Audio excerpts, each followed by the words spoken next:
আমরা দেখছি যে গাদা উচ্চারণ, কিন্তু গাদা না বলে কি কয় খাদা। কি বলে? খাদা। বলেন কি বলে? খাদা। কেন বলে এটা আমাদের জানতে হবে। বলেন, কোরিয়ান বর্ণ বাংলা উচ্চারণের প্রথম বর্ণকে মূল ফর্ম হিসাবে ধরে নিব। তাহলে কোরিয়ান যে উচ্চারণ, যেমন গ্য, কোরিয়ান উচ্চারণ না, তাই গ্যকের প্রথম বর্ণ কি গ। গ্যকের প্রথম অর্থ কি গ। তাহলে গয়ে কি হবে? এখন যদি গাদা হয় না, তাতে খাদা না হয়ে, এবার বলেন কোরিয়ান বর্ণ শব্দ তৈরি করার সময় কোরিয়ান বর্ণ বাংলা উচ্চারণের প্রথম বর্ণ মূল ফর্ম।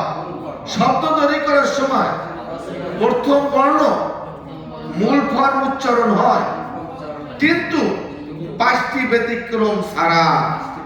সেই 5টি ব্যতিক্রম হলো, বলেন আমার সাথে সাথে, সেই 5টি ব্যতিক্রম হলো গ্য শব্দের শুরুতে ক্ষয়ের কাছাকাছি উচ্চারণ হয়, তাই গাদা না হয়ে খাদা উচ্চারণ হয়।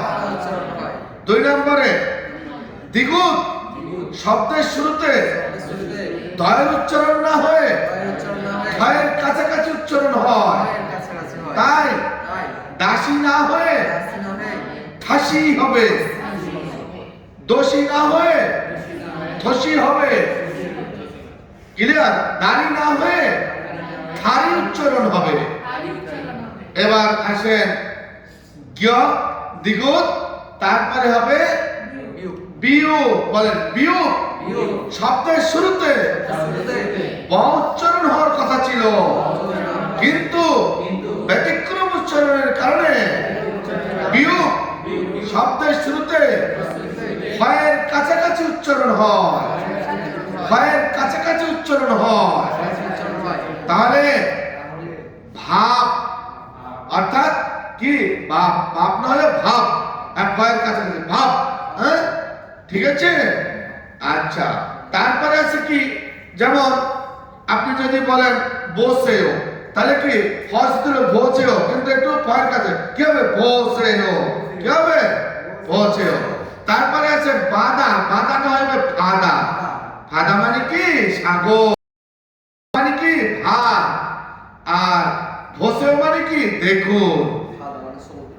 হ্যাঁ, সমুদ্র বা সাগর। গুড। জোয়ায়ো, আজু জোয়ায়ো, খুব ভালো। এবারে ব্যতিক্রম 5টির একটা আছে শিওত। এবারে এটা মোস্ট অফ ইম্পর্টেন্ট, খেয়াল করেন। বলেন শিওত শুধু শব্দের শুরুতে ব্যতিক্রম নয়, শিওতের সাথে যদি আ, বলেন আ, তারপরে কি বলেন তো? ও, উ, আরেকটা আছে কি? ও, আ, ও, উ, আরেকটা কি? 4টা না? আবার বলেন 4টা। কি কি বলছি বলেন? আ লেখা আছে, দেখেন আ ও আছে না একটা? বলেন আমার সাথে, আবার বলেন আ, অ, ও, উ।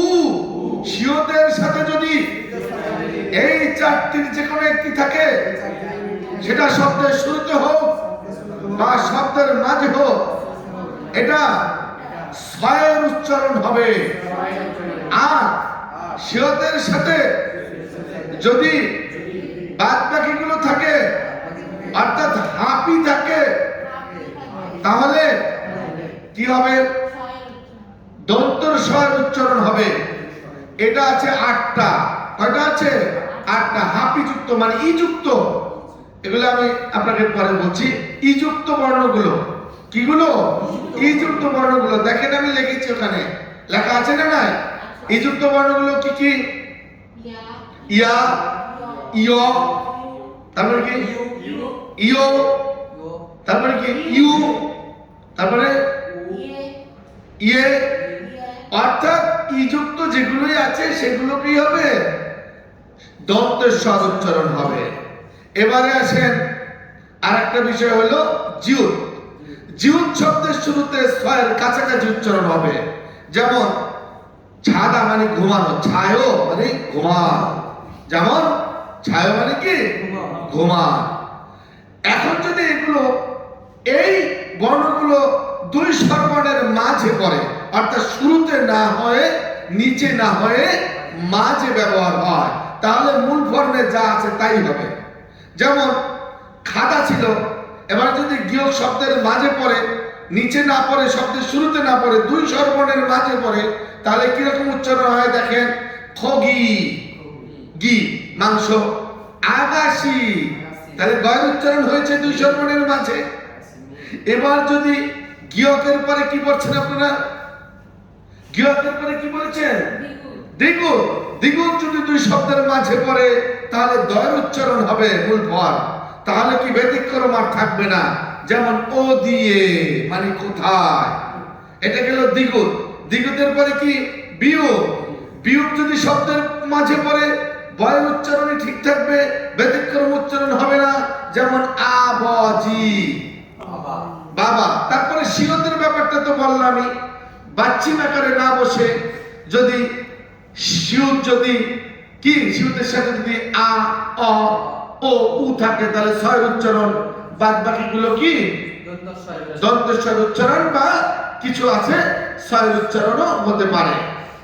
আর এরপরে আসে যেমন উদাহরণ দেয়, যেমন সা, সা মানে চার, সৌল, সৌল মানে রাজধানী, কোরিয়ার রাজধানী, ঠিক কি না?